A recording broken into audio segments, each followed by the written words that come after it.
For many plants that want their offspring to be successful, but not in the same area as the parent plant, where the offspring would threaten the sunlight, the water supply, and the soil nutrients that the parent hopes to use an interesting strategy where they bribe animals into eating their offspring. So the seeds which these plants produce can be in nutritious fruits which aren't produced for the plant's benefit, but rather to entice animals to eat them, including the seeds, which are the embryos of the parent plant. The seeds then typically survive their journey through the animal's digestive system, and the animal will then deposit the seeds when it defecates far from the parent and in a pile of nutrient-rich manure, which will help the offspring get a good start in life. Not only is this important for the plant as a way to disperse its seeds, the energy reserves of the fruits are vital resources which allow many birds to migrate such long distances in autumn.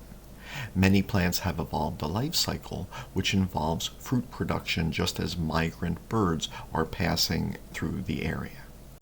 When many of us hear the word dogwood, we think of the beautiful flowering tree. But in addition, there are other types of dogwood which grow to be tall bushes, many of which can be found throughout the northeast United States, such as silky dogwood, red panicle dogwood, red osier dogwood, and others. Their fruits are a favorite of migrating birds because of how nutritious and rich in fats they are. These dogwoods may be so prized that birds will defend a territory which includes them.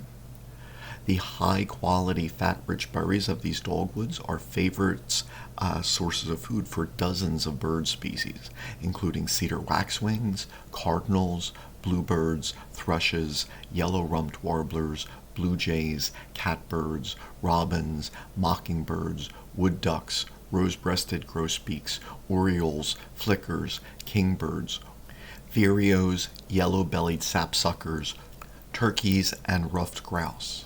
A number of mammals also depend on them, such as squirrels and chipmunks. There are also invasive species of plants which produce berries at this time of year. Their berries are lower in nutritional value compared to many of the native plants. Common buckthorn berries include a compound emodin, which is a laxative in mammals. It is uncertain whether it harms birds, especially as the concentration decreases as the berry ripens.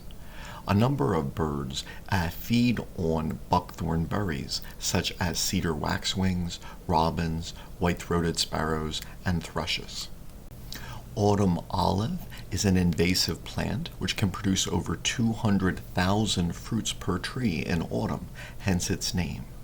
While animals can obtain carbohydrates in these berries, migrating birds would do better to feed on native berries, which better allow them to build fat and muscle for their journeys.